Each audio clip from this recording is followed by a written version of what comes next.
What's up, Navigating Academia family? I hope you guys are having an amazing week so far. This is my third video in my series of the 8 tips that I have for you in terms of building wealth as an academic. As you guys already know, I am not somebody who is a certified financial planner or anything like this. I'm just a guy who was totally financially illiterate until he was 30, learned everything he could about finance, and was lucky enough to have an iota of success when it comes to business, as well as to investing and so forth, and never thought that I would. So any tips that I have, they're all yours. Okay, and this is the reason that I'm building this video series for you, okay, as always, to be very, very straightforward and very, very practical, because that's why you guys watch this channel. So that's why I always try to do for you. So in the past 2 videos, we've talked about my first 2 tips, and make sure you watch those full videos if you haven't already. First tip that I had for you guys was to get a killer skill set that's resistant to recessions and temporal changes, and my second tip was to not just be an asset, but also to build an asset, okay?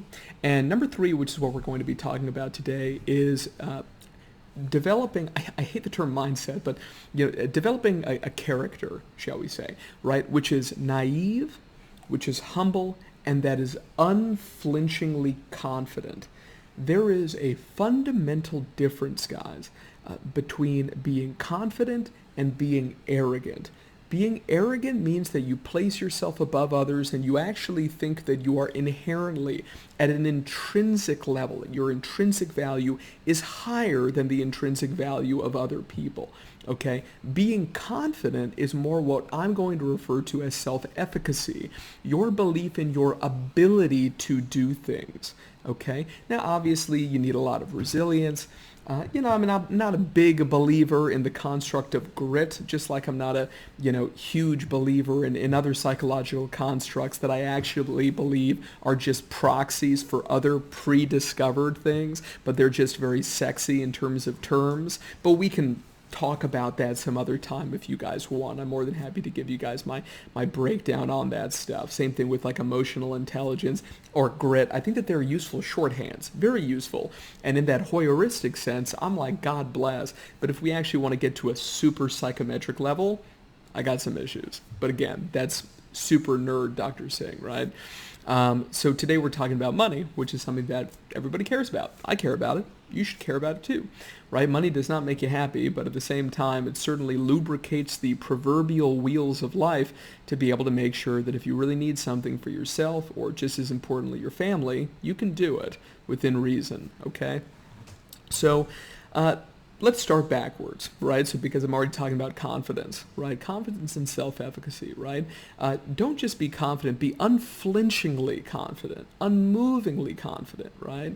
But this confidence cannot come from other people. It's not that you can be married to an amazing spouse and they make you confident. It can't be that mom and dad love you so much and they've made you super confident, right? This is an intrinsic sense of self-efficacy that you are actually, it's that internal locus of control, as they say in psychology. You believe that you are the captain of your own ship and the master of your own destiny. Now, it doesn't matter if you're religious or not, but I would say that it wouldn't hurt, right? So me, myself, I'm a Christian. If you guys watch this channel, you know that, right? And I love Christianity, and I was super atheist for the first 21, 22 years of my life. I believed in nothing, and I thought the whole thing was total BS, right? I'm telling you right now. I thought it was Easter Bunny leprechaun nonsense, right? I genuinely did, right? And now I am totally on the opposite side of the thing, right? But I can tell you that in terms of my sense of intrinsic worth, as well as my peace and my calm, in terms of how life is going to work out, and the hard work that I do, the direction in which I run is directly guided by God. And it's one of the big reasons why I make this channel for you guys. And God has imbued me with an unflinching sense of confidence in the work that I do, that I am going in the right direction, that I'm doing the things that I should be doing, and it is an honor to be able to be of service to God, right? And so unflinching confidence is incredibly important. The next thing is a sense of humility. If you guys don't know it, there is a wonderful poem that is called If, which is by Rudyard Kipling. If you have not read it, please pause this video and literally type in Rudyard Kipling, Kipling, and then the word if, and then the word poem, and you will find it right there. And it is a very emotional poem, I feel, right? And it describes life in a way that I think very few other poems do. I genuinely highly recommend that you read it. And one of the things that it speaks of, and I'm going to butcher it, I hope that I'm not getting it too wrong, but it's to walk with kings and not lose the common touch, okay? Guys, I remember when I was broke, right? Like capital B, broke, right? There's a great like video of Kanye West getting interviewed about, what's the meaning of like broke, right? And for me, I was only a few months away from being bankrupt before I sold my last company because I had spent all my money on lawyers to be able to try to sell the thing. I had very significant health problems, so in terms of health, right? And it was a very scary time. I can tell you guys that. It was very, very scary. And it's something that makes you deeply, deeply humble. And it was a situation where this concept, though, of before you get lucky at all with money and then afterwards, what does that do? And the answer, as I'm sure most of you have heard, is that at the end of the day, it just makes you more of who you already were. If you were a curmudgeon-y bastard with $1, you're going to be a curmudgeon-y bastard with $1,001,001, right? It brings out of you what you already were. It amplifies your character. So you always need to be working on your character, whether you've got $500 in your pocket or $5 million in your pocket, okay? The money itself, it's something that it can buy pleasure, right? But pleasure is fleeting, and in my opinion, happiness is foolish. What you should be seeking is sustainable joy. Happiness comes and goes, and when it comes, for the love of God, enjoy it, right? Just enjoy it. Enjoy it while it lasts, and it will come again. Believe, have faith that it will come again, right? But when you have it, don't be afraid of losing it. Truly just take it in and suck the marrow out of life, as they would say, in terms of that joy, in terms of that happiness. But just remember that when it comes to something like wealth building, it's also something that could be taken away. And definitely when you're initially building, like I was for a decade, oh my gosh, guys, it's brutal. The amount of rejection and people telling you that you're wrong or that you're stupid, or I used to have people or whatever at psychology conferences get drunk and call me all sorts of names just because I wasn't going about things the normal way because I was running a company. There was the one guy who called me a petulant little shit just because when it came to like his research team, I didn't want to be part of it. People are kind of dicks sometimes, right? And there's 7 billion people out there, and not everybody's going to be your person. You guys that know that as well as I do, right? And the thing is that all of a sudden when you succeed, there's that little part of you, that little kind of like angel demon sort of a thing, right? That little devil inside you that wants to basically look at those people who were jackasses to you and just destroy them, right? And just destroy their lives and, anything that they love and this kind of stuff. Because now, God knows what you could do. I don't know, file stupid, frivolous lawsuits so that they have to pay money and lawyers as well. I don't know, right? But just do something or whatever to make their lives unhappy, right? There is that little part of you, that vengeful part of you is in all of us. That shadow piece of us is within us. It's not gone in anyone. It's there. It's dormant. That's the monster piece of you, right? But it's very important that you take the high road in these kinds of situations. And now I go to a lot of investment events, and I always feel so weird, guys, because I go and all these kind of like, mucky muck people are there with not only they're like, extremely like, $5,000 suits and fancy watches, fancy everything, and just the way they talk to people, the way they talk to like waiters and waitresses and these sorts of things. I don't like it. It makes me very uncomfortable because I look at these people who are kind of, service providers and these things, and I think to myself, like, that easily could have been me a few years ago.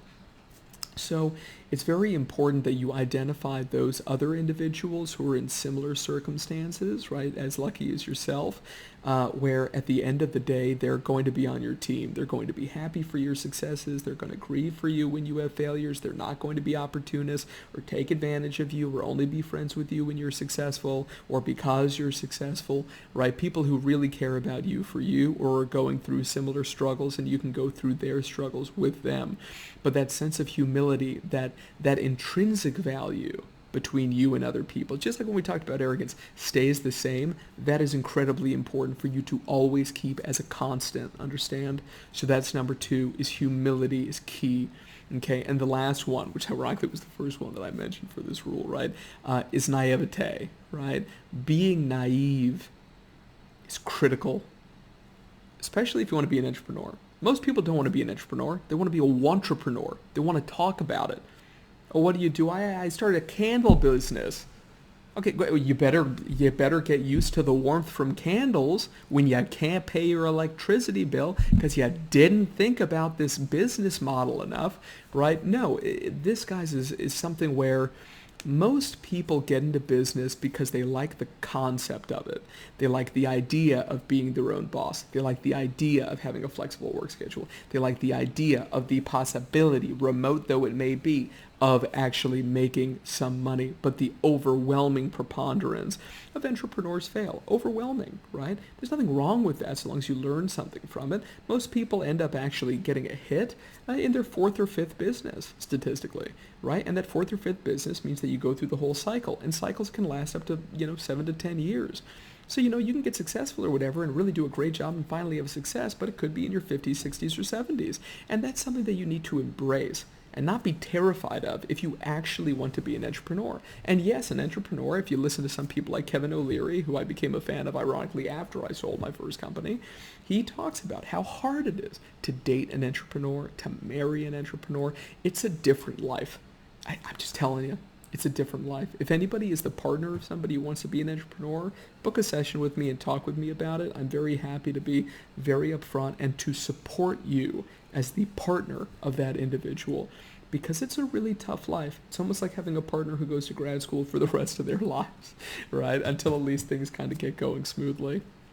Okay, but naivete is key, because if you are an entrepreneur and you sacrifice everything, and I do mean everything, there's no work-life balance, okay? There's work-life balance. That's it. All right, and it's going to stay that way for a long time, at least the first 3 years. It's going to be working 7 days a week. It's going to be working long hours. It's going to mean sometimes physical health problems, weight gain, so forth, okay? And I know these things sound scary. Way too many people in this day and age talk about possibilities, not probabilities. People have this extended adolescence where they say, oh, well, that won't be me. I'll be different. I'm different. That's not my life story. I'm not the kind of person who has trouble with those things. I'm not the kind of person, whatever. Wham. Okay? This is called the personal fable. Everybody has it during adolescence, and these days this seems to be extending out significantly further, okay? No, this is going to be really hard, okay? And let me tell you right now that this is why naivete is so key, because if you are naive, and of all of this or whatever, it doesn't mean you don't know, but you're just naive about how hard it's going to be. That naivete, ironically, is going to fuel you like rocket fuel to actually succeed in wealth building, right? Because you'll think to yourself, I can't go back now. I closed that door.